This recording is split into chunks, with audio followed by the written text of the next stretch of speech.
Hello, I am Shiloah Baker, and so I'm going to do this book first.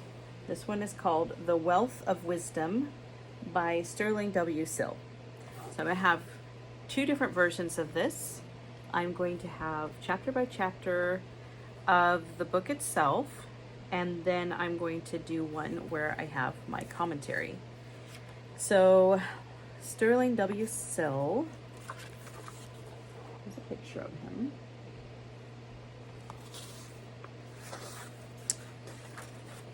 Okay, so this book was published in 1977 by Deseret Book Company.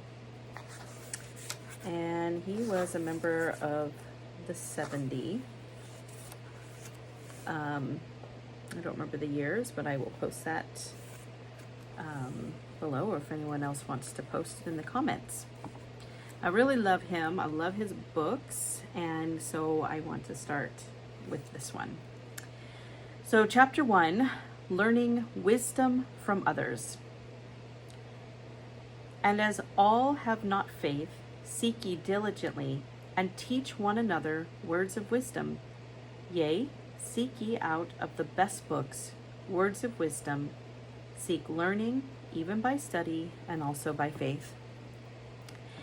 In that period of our world's history, between 200 BC and AD 100, a great deal of religious writing came into being that has been referred to as the wisdom literature of the Hebrews. Some of this is now found in the Apocrypha, which contains a number of books that were not included in the Bible. The wisdom literature of this and other periods contains philosophies that express, by means of proverbs, sermons, and fables, the results of the reflections of wise men concerning the general questions of life. The writers of the wisdom literature made use of the scriptures, including the writings of the prophets, as well as many others noted for their excellent counsel and good judgment. Today and in the past, wise men give counsel through their writings. Wisdom literature is not all religious writing.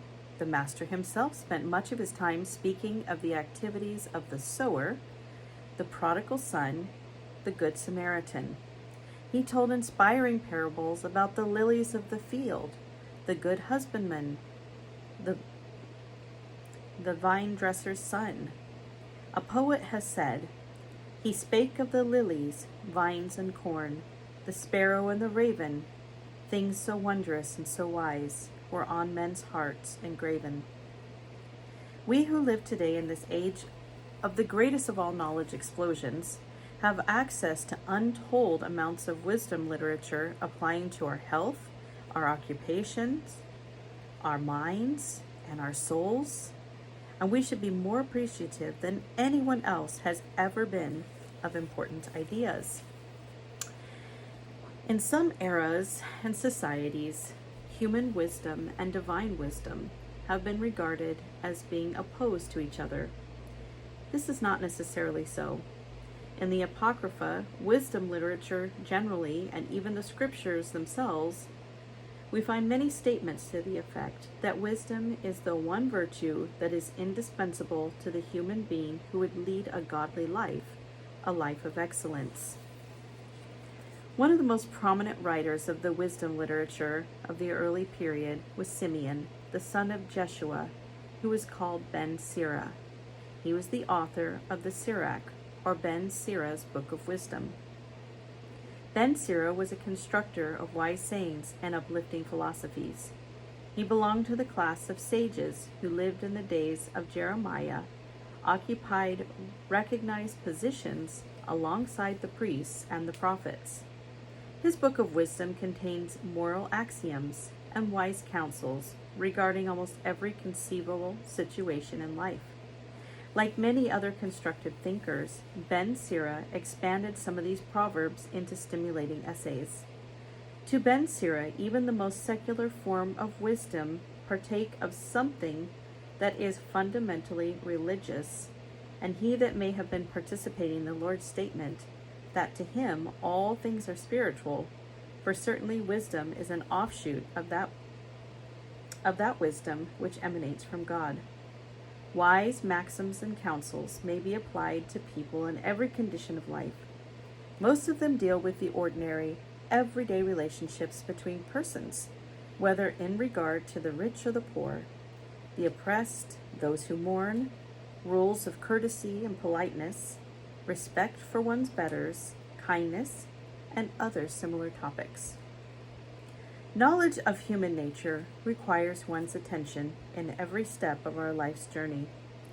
It was clearly Ben Sira's objective in writing his book to present to the people of his day an authoritative work of reference to which recourse could be had for guidance and instruction in every circumstance of life.